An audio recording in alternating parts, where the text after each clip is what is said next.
Harry's Motors. Kind of, I've been digging into the Porsche. It's been undercover here for maybe 6 months or 8 months, but we're going to do the bushes for the gear change. That'll kind of make it a bit smoother. Basically, I just lifted the seat out. I've got all the carpet loosened here now, so I can get in there. This we had to kind of cut off.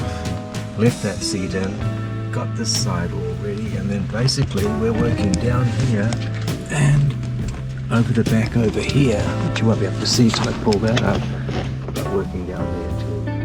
Kind of cool. Car's in a bit of a disarray, but it's still my Porsche. Needs a bloody good clean. Bit hot working here today, but not as bad as bloody summer. So, Pork is having some work done on it. You can see from this side that I actually lifted that seat out. We're going to have to get into here and lift this whole unit up, which looks pretty big, but the whole thing has to come out.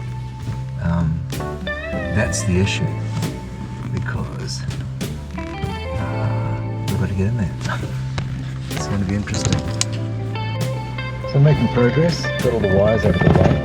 You can actually see this now, what we're going to be pulling apart. The big problem is this gear lever.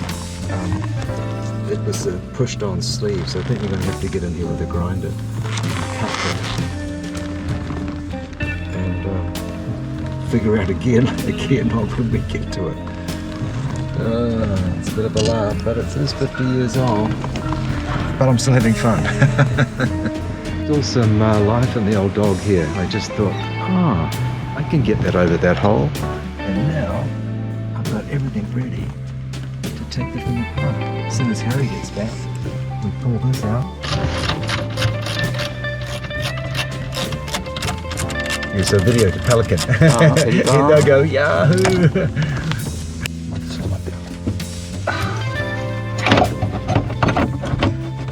All of these bushes were absolutely useless. So I think we're going to be in luck. Could have a car that'll change in gear.